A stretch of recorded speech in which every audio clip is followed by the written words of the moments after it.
আসসালামু আলাইকুম। আশা করি আপনারা সবাই খুব ভালো আছেন, আমিও ভালো আছি। আজকে চলে আসলাম তালের পিঠার রেসিপি নিয়ে।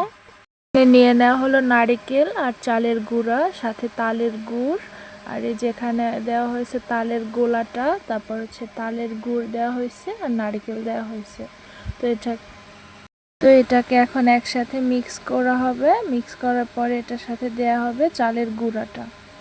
এটাকে আম্মু মিক্স করে নিতেছে আর আমি একটু ভিডিও করতেছি। এখন আম্মু এটার সাথে একটু লবণ অ্যাড করবে, লবণ দেওয়া হয়নি তো একটু লবণ অ্যাড করতেছে যাতে মিষ্টিটা ব্যালেন্স থাকে। এই যে লবণ দেওয়া হলো, এখন এটাকে আবার একটু মিক্স করা হবে। এই যে আম্মু আবার এটা মিক্স করতেছে। তো সাইডে আবার হচ্ছে রান্না করার জন্য আম্মু মাছ কেটে ভিজায় রাখছে জন্য। তো আমি আবার পাশে চালের গুঁড়াটা একটু ঝুরঝুরা করে দিতেছি হাত দিয়ে, যেটা ফ্রিজে রাখা ছিল, তো এর জন্য আম্মু বলতেছে যে একটু হাত দিয়ে এটাকে ঝুরা ঝুরা করে দিলে ভালো হবে। তো আমি ওটা করতেছি আর একটু দুষ্টামিও করতেছি চালের গুঁড়া নিয়ে। তো এই যে হয়ে গেছে এটা। তো এখন এটাকে আম্মু আস্তে আস্তে করে দিয়ে দিবে। যে দিয়ে দিতেছে ছোট একটা বাটি দিয়ে, এটা আস্তে আস্তে করে ছড়াইয়ে দিয়ে দিতেছে তালের গোলাটার ভিতরে।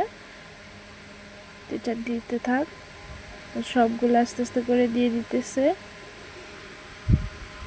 এই যে দেখেন ভিতর থেকে নিচ থেকে ফুটতেছে এটা। যে আম্মু সবগুলো একবারে দিয়ে সুন্দর করে ব্যালেন্স করে দিয়ে দিবে।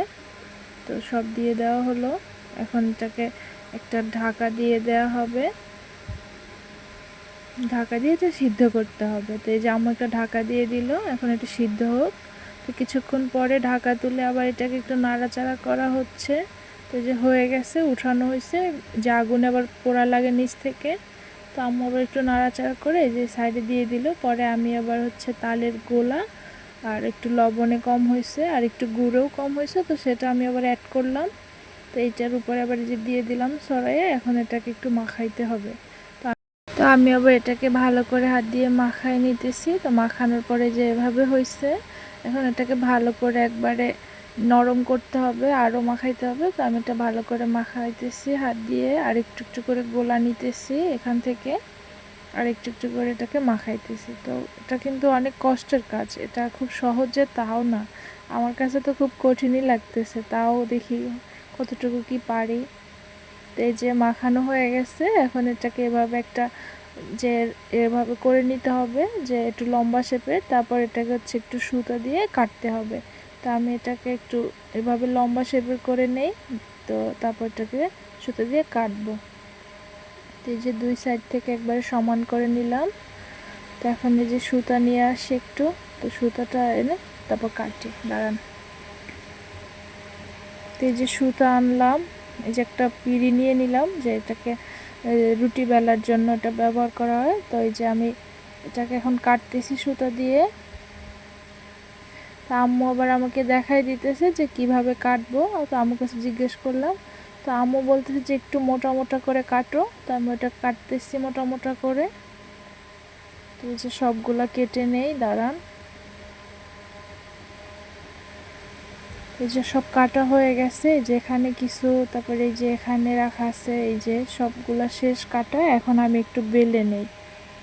তো এখন এটাকে বেলতে হবে। তো আমি একটু বেলি, দাঁড়ান। রুটিটা এখন রুটি করা হবে আর কি, বেলে তারপর রুটি করা হবে। তো এই যে আমি বেলে নিতেছি, বেলে বেলে রুটিটা বানাই নেই। এই যে বেলে নিতেছি, এটা হয়ে গেছে রুটিটা বেলা। এটা উঠাইয়া রাখি, আর একটা নেই। তো এমন করে সব রুটিগুলো আমি বেলে নিতেছি, আর ওদিকে আম্মু রুটি ভাজতেছে। এমন করে একটা একটা করে সব রুটিগুলো বেলে নিব। এটাকে বলা হয় তালের রুটি। এটা বরিশালের মানুষের খুবই পছন্দের একটা খাবার। অন্য অন্য জেলায় মানুষ খায় কিনা আমি জানি না, কিন্তু বরিশাল জেলার মানুষ এটা খুব বেশি খায় এই রুটিটা। বিশেষ করে বরগুনার মানুষজন যারা, তাদেরকে আমি দেখছি যে এই রুটিটা এই তালের সিজনে প্রচুর পরিমাণে খাওয়া হয়।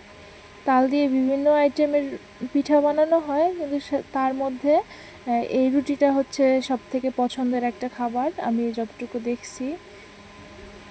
এই যে আম্মু আবার একটু বেলতেছে, আমি আবার ভাজতে গেলাম। আম্মুকে বললাম যে ঠিক আছে তুমি একটু বেলো। তো আমার একটা বিড়াল আসলো খাওয়ার জন্য, তো ওকে একটু দিলাম, ও একটু খাচ্ছে। এটা একটু ভিডিও করলাম আপনার জন্য। ও কিন্তু অনেক লক্ষ্মী একটা বিড়াল, জানেন। আমাদের অনেকগুলো বিড়ালের বাচ্চা আছে, তো তার থেকে মধ্যে ও হচ্ছে একবার লক্ষ্মী একটা বাচ্চা। এই যে আমি একটু ভাজতেছি, তো এটা একটু ভিডিও করলাম। তো এরকম সব রুটিগুলো বেলে তারপর এটাকে এরকম ভাজতে হবে। তো এর মধ্যে আবার এই যে ভাজা হয়ে গেল, পরে আম্মু আবার একটু তরকারি রান্না করে উঠাইলো, এটা একটু ভিডিও করলাম। এই যে যে সব কিছু বেলা শেষ, এখন ভাজাও প্রায় শেষ হয়ে আসছে। আল্লাহ হাফেজ।